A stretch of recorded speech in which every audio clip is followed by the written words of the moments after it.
povo, tudo bem com vocês? Boa noite, aqui quem fala é a professora Adriane Amazonas de Biologia.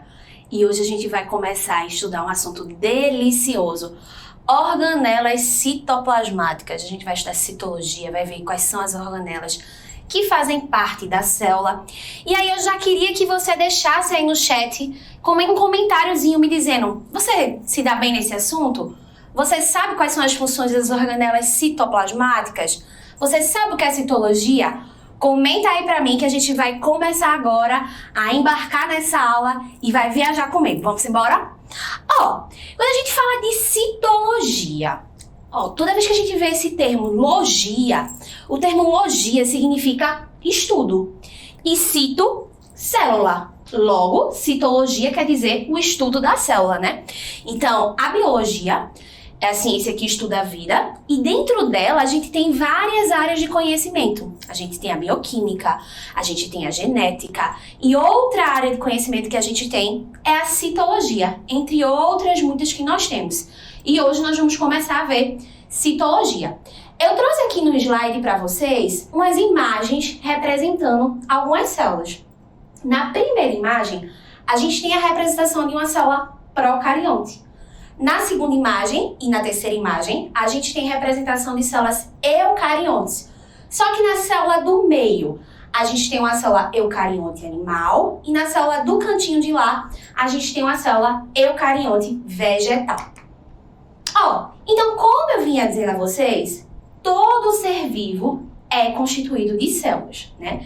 Então, para ser vivo, tem que ter célula. A célula é a unidade morfofisiológica, né? Morfo, porque vem de forma, e fisiológica, porque é ela que vai dar a função do ser vivo.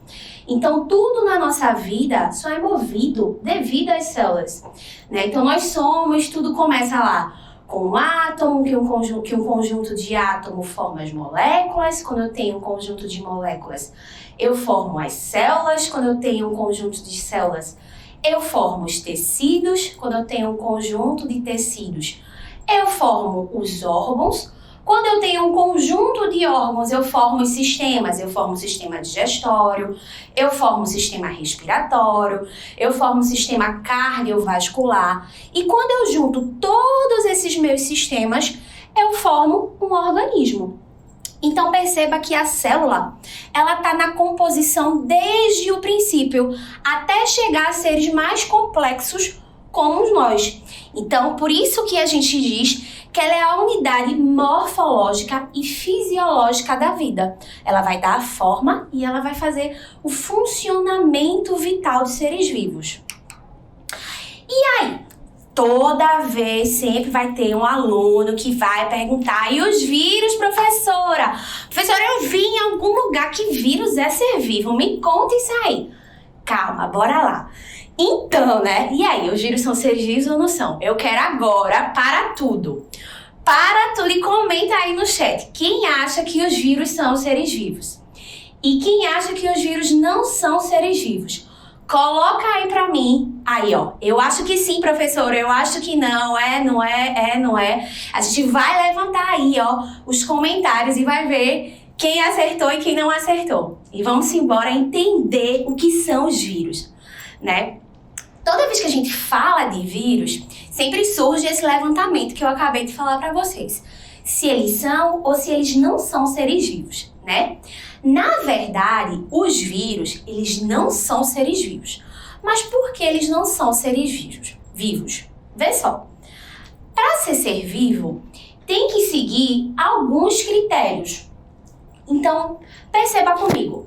Eu consigo dizer o que é um ser vivo e o que é um não ser vivo. Se eu vejo uma cadeira, eu consigo dizer que aquela cadeira, ela não é um ser vivo. Se eu vejo uma planta, eu consigo dizer que aquela planta é um ser vivo. Eu não consigo definir um conceito para vida. Dizer assim, o que é vida? Professora, vida é como eu chamo meu boyzinho. Também, calma, né? Mas vida para biologia, o que é vida? A gente não consegue trazer uma definição clara para o que é vida, mas a gente consegue diferenciar um ser vivo de um ser não vivo. Então, por que eu posso dizer que um vírus não é ser vivo? Vê só, A primeira característica que todo ser vivo ele vai ter que ter é célula. Então, independente se ele tem uma, duas, três, várias células, ele tem que ter célula, pelo menos uma célula. Se esse indivíduo ele tem uma célula, ele é chamado de unicelular. Se ele tem mais de uma célula, ele é chamado de pluricelular. Então, a primeira coisa que o ser vivo ele tem que ter é célula. A segunda coisa que o ser vivo ele tem que ter metabolismo. Ele tem que ter um conjunto de reações químicas atuando nele. Terceira coisa que o ser vivo tem que ter, ele tem que ter reprodução, ele tem que ter evolução, ele tem que ter reação. O que é que acontece com os vírus? O vírus ele já falha no primeiro critério. Ele é acelular. A gente já viu, a gente já sabe que na biologia, toda vez que a gente encontrar a palavra A no começo da palavra, no começo ali da palavrinha, quer dizer negação. Então, se é acelular, ele é sem célula, ele não possui célula. Então, o vírus ele é acelular, ele não tem metabolismo próprio, ele é parasita intracelular obrigatório. Então, ele só vai se comportar como um ser vivo, entre aspas, quando ele entra dentro da célula. Quando ele entra dentro da célula, ele tem reprodução, ele tem mutação, ele passa por todo um processo como se fosse um ser vivo. Porém, aquilo ali não é nada dele. Ele está usando uma maquinária emprestada. Então, por isso que os vírus, eles não são seres vivos.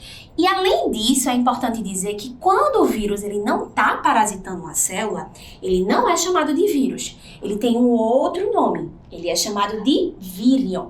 Então, ele só passa a ser chamado de vírus quando ele entra dentro da célula. Muita coisa, né? Calma, dá uma respirada, pega o caderno e vamos anotando todas as informações que a gente falou. Então, só repetindo para você. Primeira coisa que a gente sabe que o vírus não é ser vivo, porque ele é acelular, ele é parasita intracelular obrigatório, ele não possui metabolismo próprio e quando ele está fora da célula, ele é chamado de vírion, tá? Anotou isso aí? Pronto. Então vamos agora continuar seguindo nossa aula.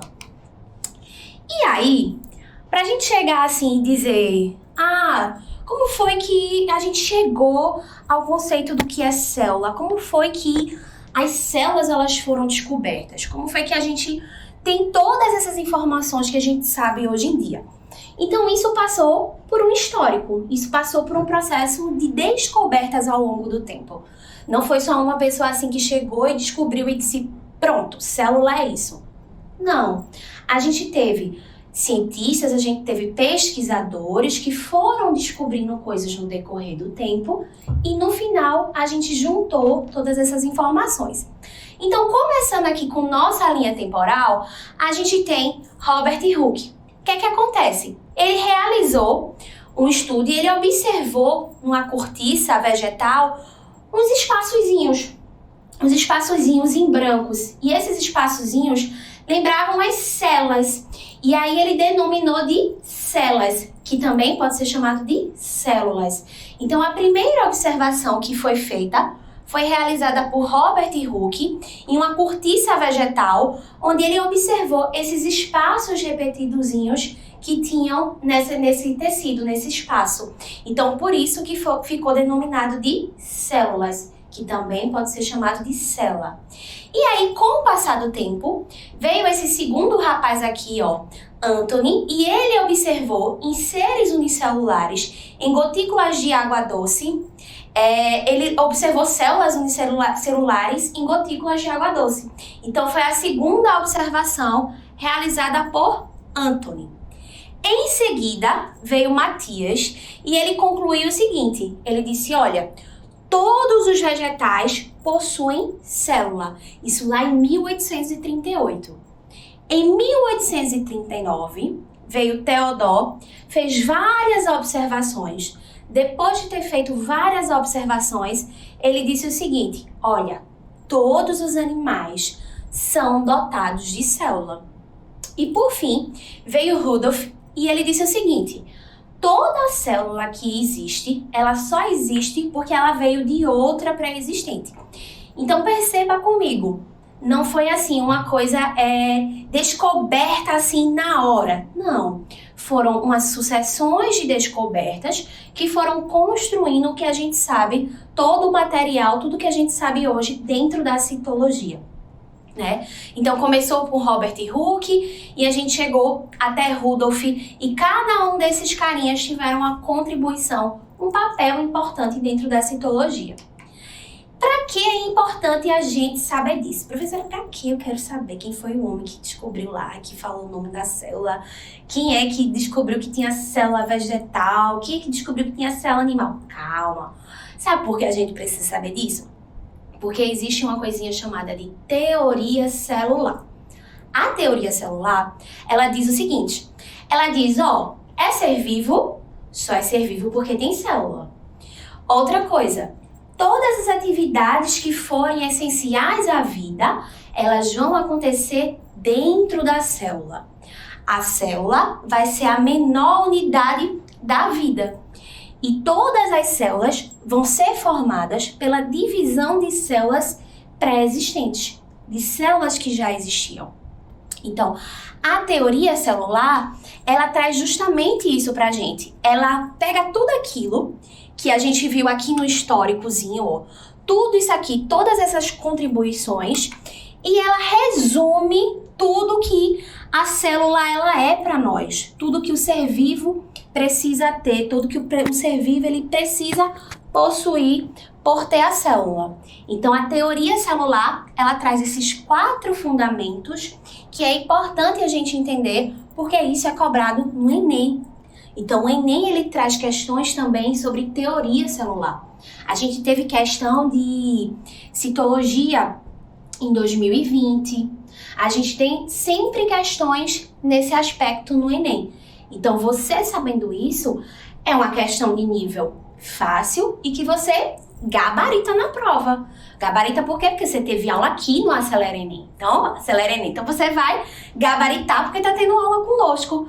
Olha aí, coisa boa. No começo da aula, eu comecei dizendo a vocês que a gente pode ter tipos de célula, né? Células eucariontes e células procariontes, tá? Eu trago aqui representada para vocês nas imagens a célula eucarionte e a célula procarionte.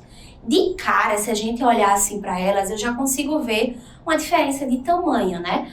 Além disso, eu consigo ver que na célula eucarionte eu tenho mais coisas do que na célula procarionte.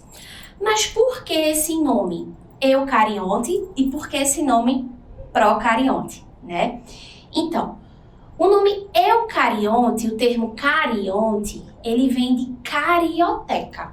Carioteca é como é chamada uma membrana nuclear, uma membrana do núcleo. Então, a célula eucarionte é uma célula que ela vai ter ali o núcleo delimitado por uma membrana e o seu material genético ali dentro, guardado ali dentro. O eu significa verdadeiro, carionte, carioteca. Carioteca também é um nome que a gente dá para membrana do núcleo ou membrana nuclear. Então, a célula eucarionte vai ser essa célula justamente que vai ter o seu material genético ali, guardadinho dentro do núcleo, delimitado por uma carioteca. Quando a gente fala de célula eucarionte, nós temos 2 tipos de células eucariontes. Quais são elas? Célula animal e célula vegetal. Então, mais na frente, no decorrer da aula, a gente vai ver que a gente vai encontrar algumas organelas diferentes na célula vegetal que a gente não encontra na célula animal. Mas isso mais na frente. Já a célula procarionte é uma célula mais primitiva. É uma célula que eu não vou ter esse meu material genético guardadinho numa membrana nuclear. Esse meu material genético ele vai estar disperso no citoplasma, como a gente pode ver aqui, como é no caso aqui uma representação de uma bactéria. Então, a célula procarionte é uma célula muito mais simples. O que é que ela vai ter? Ela vai ter ribossomos, ela vai ter o material disperso no citoplasma. Quando a gente vem para a célula eucarionte, olha a quantidade de organelas que eu vou ter. Eu vou ter Eu posso ter cloroplasto, eu posso ter mitocôndria, eu posso ter complexo de Golgi, retículo endoplasmático liso, retículo endoplasmático rugoso, lisossomos, peroxissomos. Tudo isso, a quantidade e variação de organelas que eu tenho dentro da minha célula eucarionte é bem superior à minha célula procarionte, onde eu só vou ter uma organela que vai ser, no caso, os ribossomos, que são responsáveis pela síntese de proteína.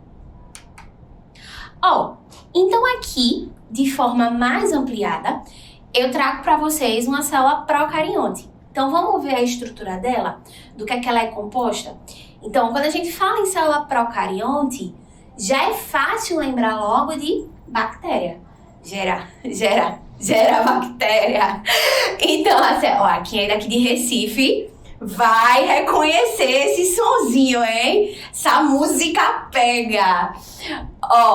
Então a célula procarionte, que é representada por uma célula bacteriana, ela vai ser composta pelo quê?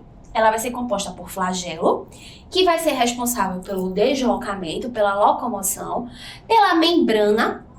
A membrana, ela vai ser composta por parede celular, por cápsula, por ribossomos, pelo material genético ali, o nucleóide. Então a estrutura, perceba aqui, tá tudo aqui jogado no citoplasma.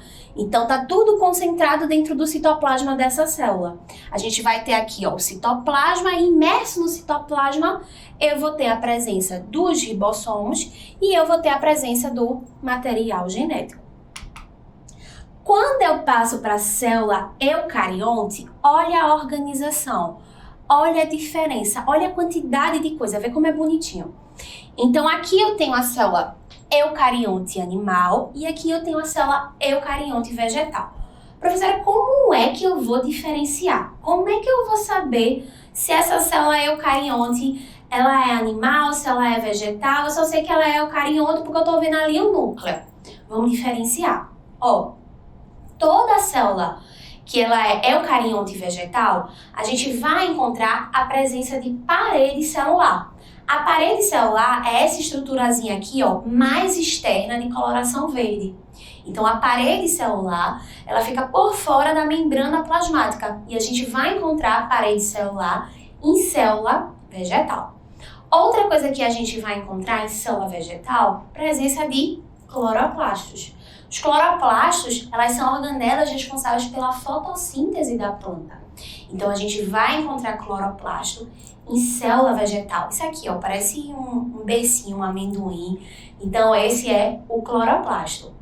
Além disso, a gente também vai encontrar a presença de um vacúolo, essa bolsa aí que a gente vê de armazenamento de água. Então, isso também é característica de célula eucarionte vegetal. As demais organelas a gente vai encontrar nas duas. Olha, eu encontro mitocôndria na minha célula animal, eu encontro mitocôndria na minha célula vegetal, eu encontro retículo endoplasmático rugoso, retículo endoplasmático liso, complexo de Golgi. Então, complexo de Golgi.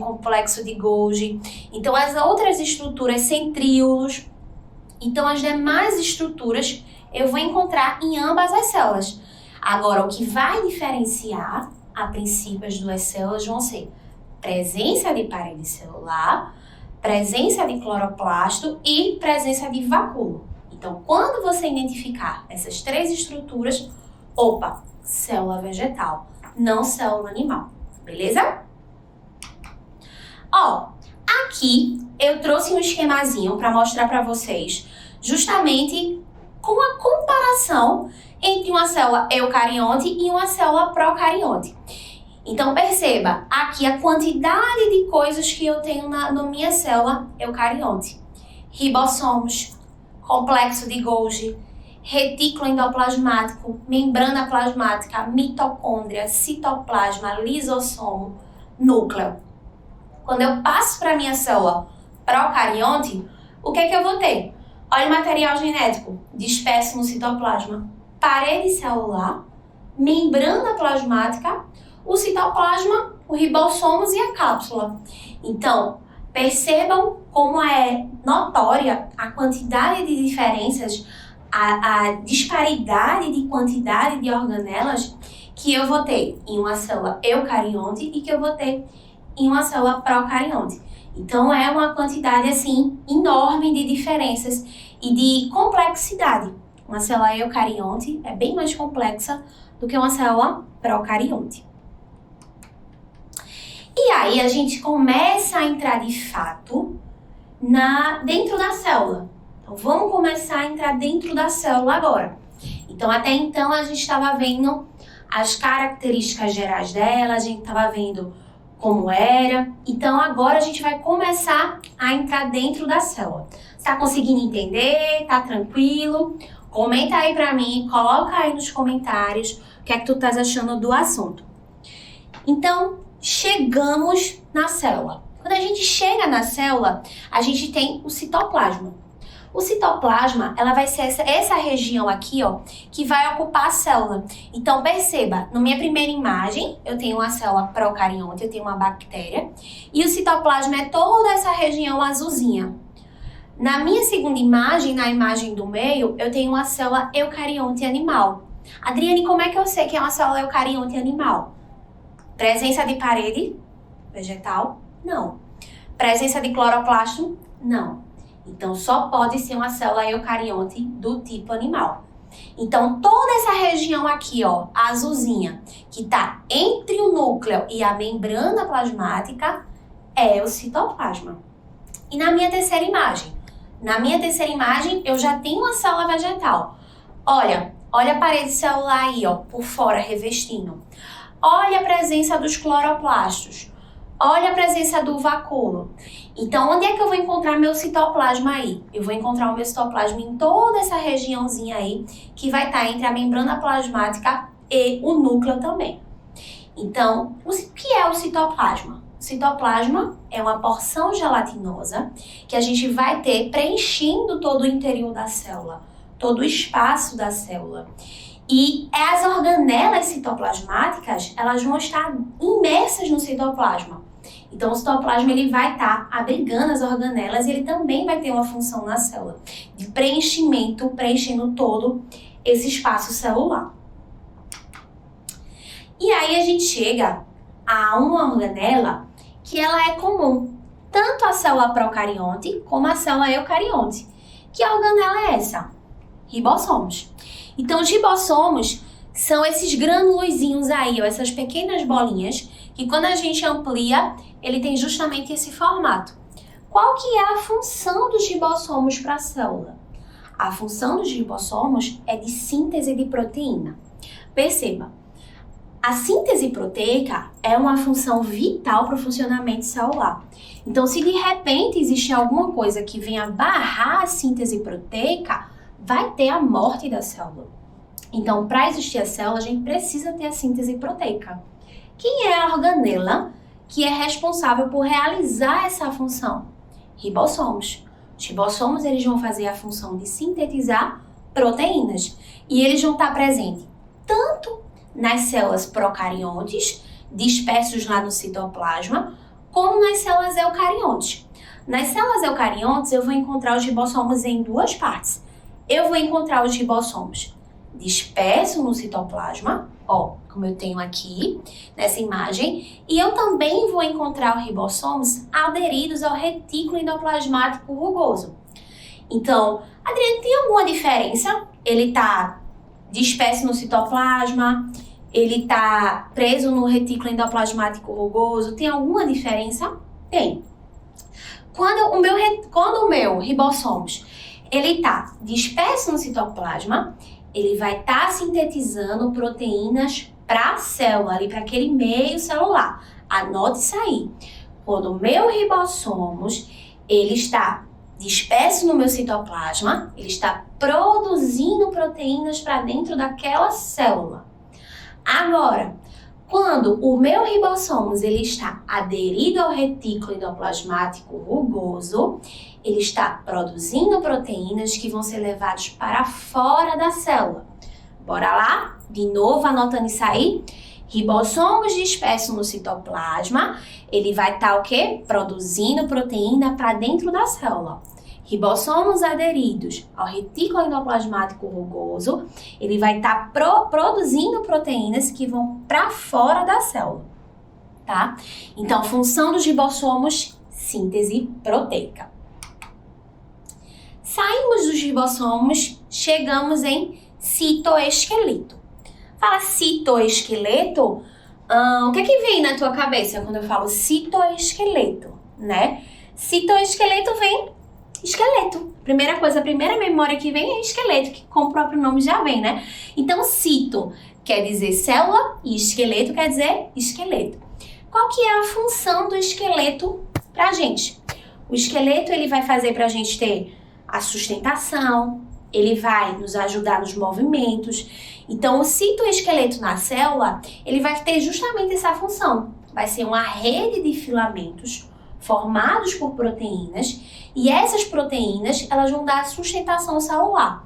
E aí eu posso ter alguns tipos de proteína. Então, a proteína quitina, ela vai dar origem aos microfilamentos. Qual que vai ser a função dos microfilamentos? Os microfilamentos, eles vão dar uma consistência ao hialoplasma. Além disso, eles vão fazer os pseudópodes. Pausa. Sabe o que é pseudópodes? Você lembra o que é isso? Já ouviu falar esse termo ou nunca ouviu falar?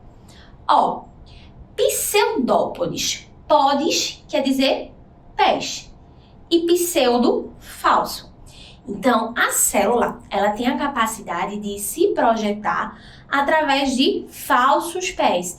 E para que ela realiza isso? Muitas vezes ela realiza esse tipo de movimento para fagocitar, para englobar alguma partícula. Quando ela quer englobar alguma partícula sólida por fagocitose, ou no processo de defesa também, ela se projeta por falsos pés. Então, quem vai ser responsável por projetar esses falsos pés vão ser os microfilamentos, que são formados por actinas, que vão formar o citoesqueleto. Já os microtúbulos, que é o segundo componente que forma o citoesqueleto, eles são formados pela proteína tubulina. O que é que os microtúbulos eles vão formar? Os microtúbulos, eles vão formar os centríolos, tá? E os filamentos intermediários, eles são formados pela proteína queratina e eles vão formar os desmossomos. Então, a gente tem, dentro de citoesqueleto, a gente tem os componentes que formam ele e a sua função. E, de maneira geral, a função do citoesqueleto é sustentação e movimento para a célula. Pausa para beber uma água, né?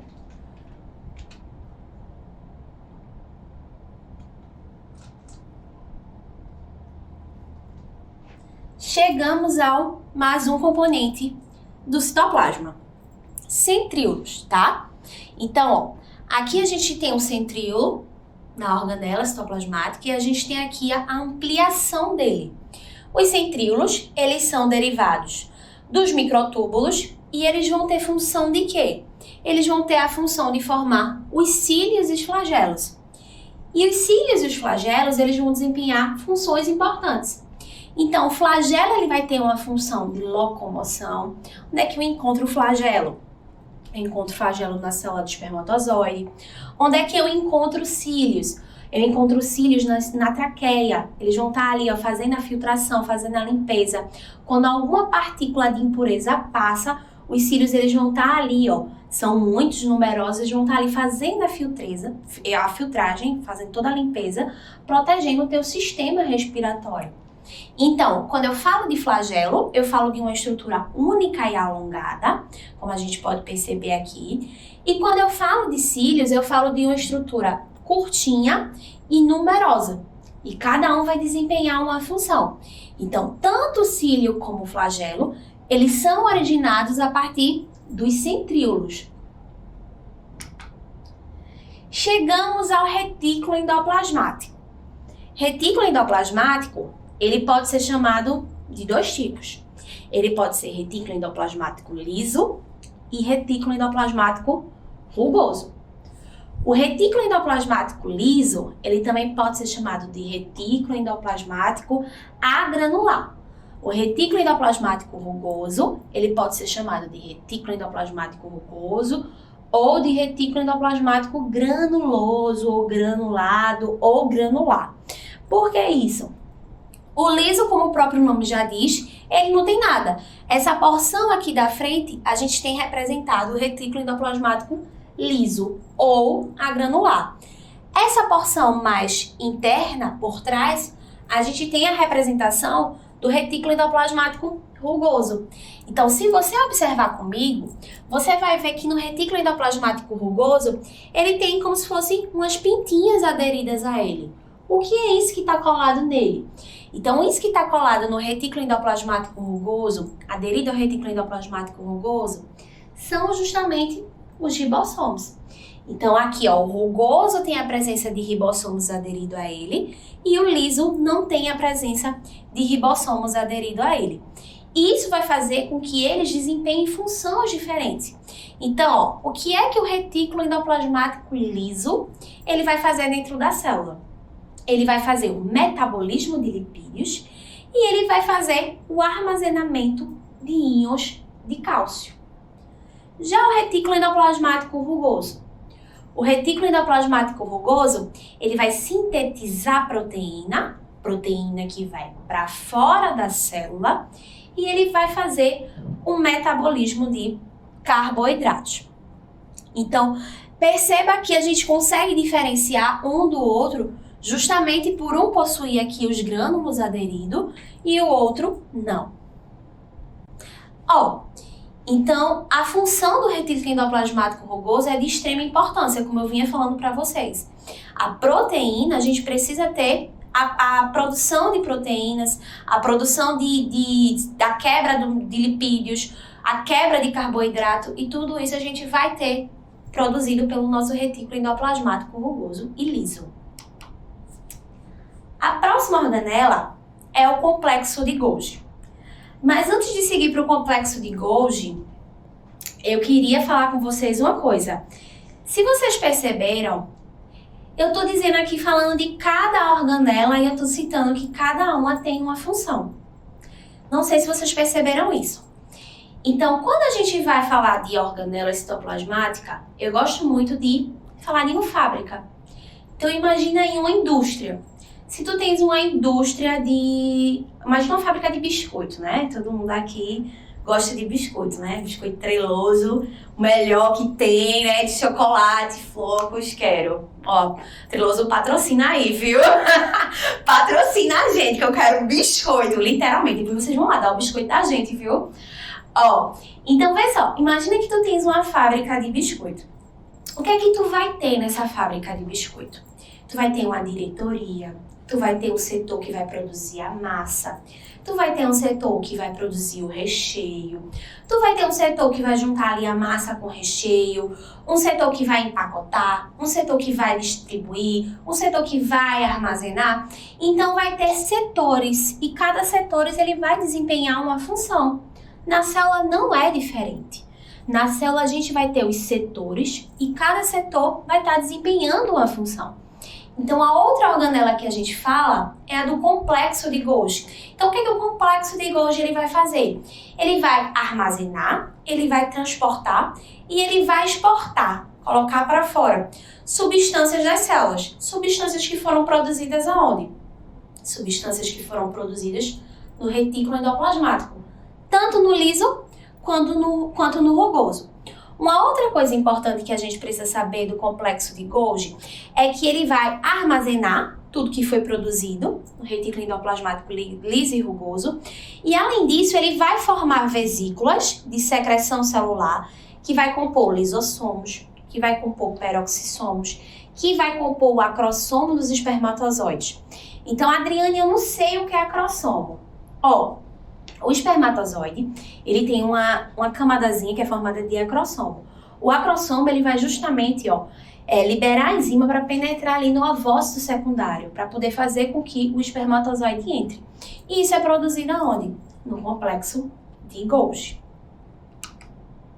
Lisossomos. Função dos lisossomos é a função de digestão celular. Se for autofágica, é digestão de alguma organela dentro, algo interior. E heterofágica é quando é uma digestão fora da célula, tá? Então a gente tem aqui, ó, o exemplo dos sapos.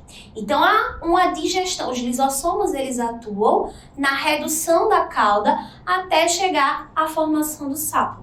Então a gente tem aqui uma função dos lisossomos de digestão. Chegamos agora nos peroxissomos. Os peroxissomos eles têm a função de oxidar substâncias nocivas. Então ele vai oxidar o álcool e ele vai oxidar a água oxigenada. Então ele vai quebrar essas substâncias que fazem mal para o nosso organismo. Então a função dele é justamente essa, de desintoxicar, de tirar tudo aquilo que faz mal, como o álcool e água oxigenada. Glioxissomos. Glioxissomos é uma estrutura presente em células vegetais, tá? Que ela vai ter uma função também de oxidar. Então ela vai oxidar os lipídios dentro das sementes, com a função de convertê-los em carboidrato.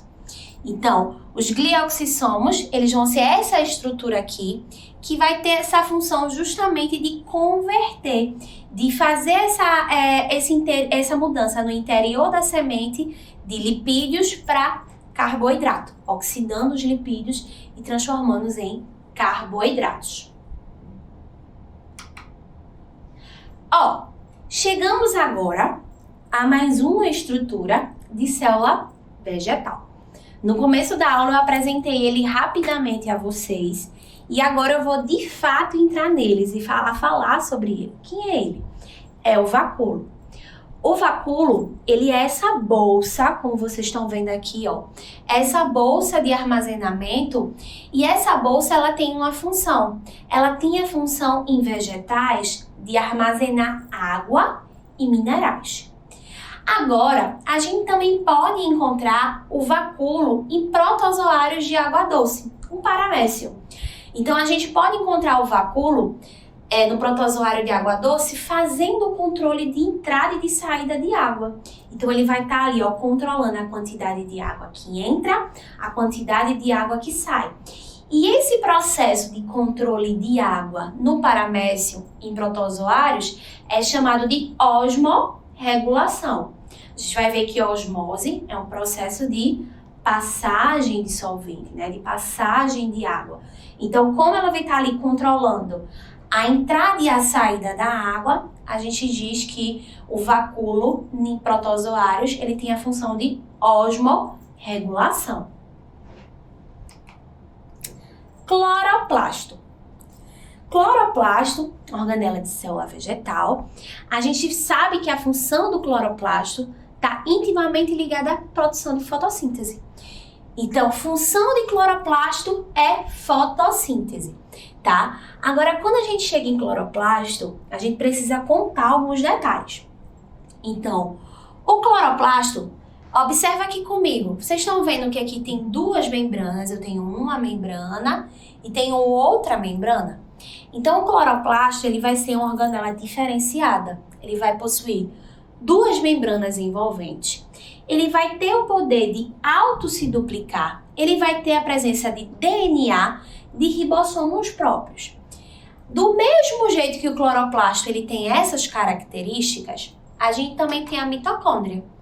A mitocôndria, dentro da célula, ela vai ter a função de respiração celular. Então, além dela ter a função de respiração celular, ela vai ter as mesmas características que a gente encontra no cloroplasto. Quais são elas? Dupla membrana, autoduplicação, presença de DNA e de ribossomos próprios. Por quê? A mitocôndria e o cloroplasto, eles têm essa diferença. O que é que fez com que eles fossem diferentes das outras organelas? Existe uma teoria, essa teoria ela é chamada de teoria endossimbiose. Como assim, Adriane? Endossimbiose, o que é isso? Nunca ouvi esse nome. Calma. Endo quer dizer dentro. E simbiose quer dizer uma relação de troca, uma relação boa de troca. Então, a teoria endossimbiótica diz que tinha uma célula eucarionte que englobou uma bactéria aeróbia, e aí com o passar do tempo, né, 2 bactérias penetraram, e com o passar do tempo, elas ficaram tão ligadas entre si, elas tinham uma relação benéfica, né? Ambas saíam ganhando. Mas com o passar do tempo, elas tiveram uma relação, a relação foi se estreitando, a tal ponto que chegou um momento que uma não podia viver sem a outra.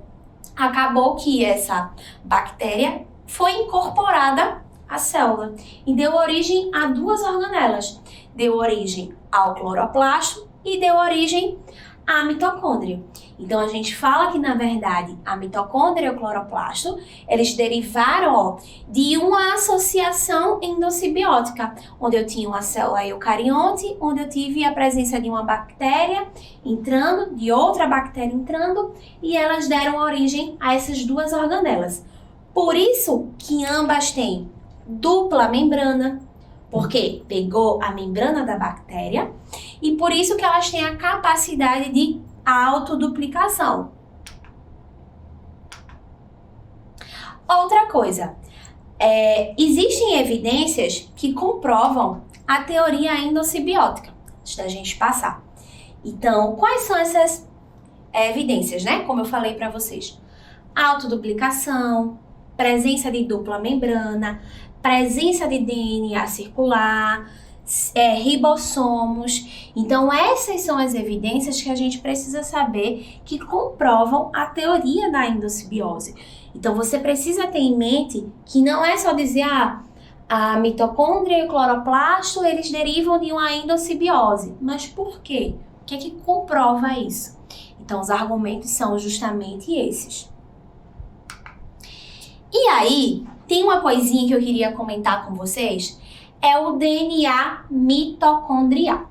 Agora, terminar a aula, você vai chegar lá na sua mãe, na sua avó, e vai dizer assim, olha, obrigada por me dar uma coisa que só a senhora pode me dar e que meu pai não pode me dar. O que é isso? É o DNA mitocondrial. O DNA mitocondrial é uma herança materna. É um DNA que é passado na linhagem materna. Então, você vai receber da sua mãe, da sua avó, da sua tataravó, que foi passada numa linhagem materna. Em seguida, por quê? Existe uma teoria que diz o seguinte, que na hora que o espermatozoide encontra o ovócito, a mitocôndria dele, que está presente lá no flagelo, não entra dentro do ovócito. E mesmo se passar alguma mitocôndria, existe dentro do ovócito enzimas que vão destruir a mitocôndria paterna. Então, por isso que o DNA mitocondrial, ele é uma origem materna. Então, toda a linhagem que a gente recebe vem derivada das nossas mães, das nossas avós. E por que é importante a gente saber disso? Em caso de acidentes, assim, muito graves, que seja difícil fazer o reconhecimento da vítima, então, muitas vezes pode ser solicitado DNA mitocondrial para poder fazer a investigação, a identificação daquele corpo. Então, é importante a gente saber essa informação. Bora ver na prática? Vamos agora praticar tudo que a gente falou. Vê só, uma questão de 2020, uma questão quentinha, que saiu do forno. Para você que está em casa, assistindo essa aula agora, deixa eu dar uma dica para você, tá? Adriane, o que é que tu podia me dizer para eu otimizar meus estudos, para eu conseguir, assim, tirar uma nota boa no Enem? Resolver questão. Resolve questão. Inclusive, saiu uma nota recentemente que está com escassez no banco de questões do INEP. Tanto que a gente viu isso, um reflexo da prova do ano passado, da edição passada, foi justamente isso, uma escassez de perguntas, uma escassez de questões. Então, quanto mais você treinar a questão, a gente tem uma possibilidade de, na hora de fazer a prova, pegar aquilo ali semelhante com aquilo que a gente já trabalhou. Então, vamos ver essa questão comigo? Edições legais da gente fazer. Edições de ENEM-PPL, que são Enems para pessoas que estão privadas de liberdade. Então, a prova do ENEM-PPL cai muito com uma pegada com o Enem regular. Então, tá ali, pareada. Então, pega essa prova, começa a fazer questão, entra no site do INEP, puxa as provas anteriores e começa a dar-lhe. Ó, então vamos embora dar-lhe agora? Bora? Vamos botar agora em prática o que a gente viu na aula. Eu quero ver se você prestou atenção no que eu tava falando todo esse tempo. Vamos ver agora, chegou a hora da verdade. Ó, eu quero que vocês comentem aí no chat qual é a alternativa correta, tá? Vamos ler. Vê só. Na tentativa de explicar o processo evolutivo dos seres humanos, em 1981, Lynn Margulis propôs a teoria endossimbiótica. Após ter observado que duas organelas celulares se assemelhavam a bactérias em tamanho, forma, genética e bioquímica. Acredita-se que tais organelas são descendentes de organismos procariontes, que foram capturados por alguma célula vivendo em simbiose. Tais organelas são as mitocôndrias e os cloroplastos, que podem se multiplicar dentro da célula. A multiplicação dessas organelas deve-se ao fato de apresentarem. Ó, eu falei para você, guarda aí quais são as coisas que a teoria endossimbiótica ela nos traz. Então, vê. A letra A diz DNA próprio. A letra B diz ribossomos próprios. A letra C diz membrana duplicada. A letra D diz código genético diferenciado. E a letra E diz maquinária de reparo do DNA. Então, a pergunta ela traz pra gente o seguinte. A multiplicação dessas organelas deve-se ao fato de apresentarem o quê? Letra A. DNA próprio. Então, a presença de DNA próprio possibilita a autoduplicação.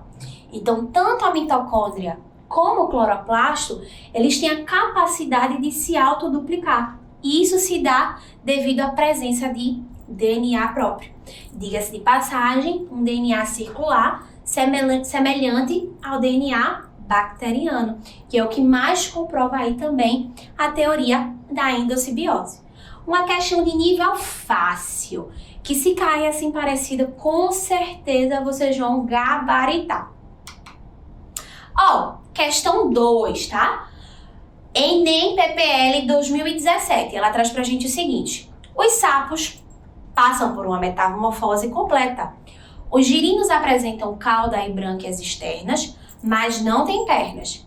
Com o crescimento e desenvolvimento do girino, as brancas desaparecem, as pernas surgem e a cauda encolhe. Posteriormente, a cauda desaparece por apoptose, ou morte celular programada regulada por genes, resultando num sapo adulto jovem. A organela citoplasmática envolvida diretamente no desaparecimento da cauda é o quê? Ó, ribossomos? Não. Ribossomos está envolvido com síntese proteica. Qual é a organela? Letra B de biologia. Lisossomos. Então, o lisossomos ele vai estar fazendo aí essa função de digestão, ali ó, reduzindo a cauda para poder a gente chegar num sapo adulto jovem, passando pelo processo de metamorfose. Mais uma, ó. Então, mais uma questãozinha pra gente, que é Enem 2018. Perceba que tá tudo aí, ó, quentinho. Então, vem, a ricina, substância tóxica, extraída da mamona, liga-se ao açúcar galactose, presente na membrana plasmática de muitas células do nosso corpo. Após serem endocitadas, penetram no citoplasma da célula, onde destroem os ribossomos, matando as células em poucos minutos. O uso dessa substância pode ocasionar a morte de uma pessoa ao inibir diretamente a síntese de letra A, RNA, letra B, DNA, letra C, lipídios, letra D, proteínas. Ó, a gente viu o gabarito a letra D de... Vamos embora. Ó, então a gente viu que proteínas, a síntese proteica é realizada pelos ribossomos. Então, se essa substância tóxica ela vai inibir a síntese dos ribossomos, então o ribossomos ele vai ficar inutilizado. Então, ele não vai produzir proteínas. Então, vai levar à morte celular dentro de poucos minutos. Facinho, né? E para finalizar, a gente tem a nossa saideira, né? Uma questão bem deliciosa. Vamos ver ela com a gente. Para a identificação de um rapaz vítima de acidente, fragmentos de tecidos foram retirados e submetidos à extração de DNA nuclear. Para comparação com o DNA disponível dos possíveis familiares. Aí ele diz quais são os familiares. Pai, avô materno, avó materna, filho e filha. Como o teste de DNA com o teste nuclear não foi conclusivo, os peritos optaram por usar também o DNA mitocondrial para dirimir, ou seja, para diminuir as dúvidas. Para identificar o corpo, os peritos devem verificar se há homologia entre o DNA mitocondrial do rapaz e o DNA mitocondrial do ou da. Letra A, pai, não. A gente viu que o DNA mitocondrial é de origem materna. Letra B, filho, não. Letra C, filha, não. Letra D, a gente tem avó materna. Então, gabarito, letra D. Então, perceba que quando cai organelas citoplasmáticas no Enem, é muito tranquilo. O que a gente precisa saber? A gente precisa só entender o funcionamento delas. Sabendo o funcionamento delas, a gente vai gabaritar. É uma questão facilzinha, uma questão, mamão com açúcar. Então, eu queria aproveitar agora, chamar vocês, se você ainda não ativou ali o sininho, ativa o sininho, ativa a notificação para assim que a aula, foi estrear, tu já estás ali, com a gente ligadinho. Siga a nossa página nas redes sociais, no Instagram. Então, assina lá o canal, se inscreve no YouTube. E obrigada pela aula de hoje, foi um prazer estar com vocês. Até a próxima, meu povo. Tchau!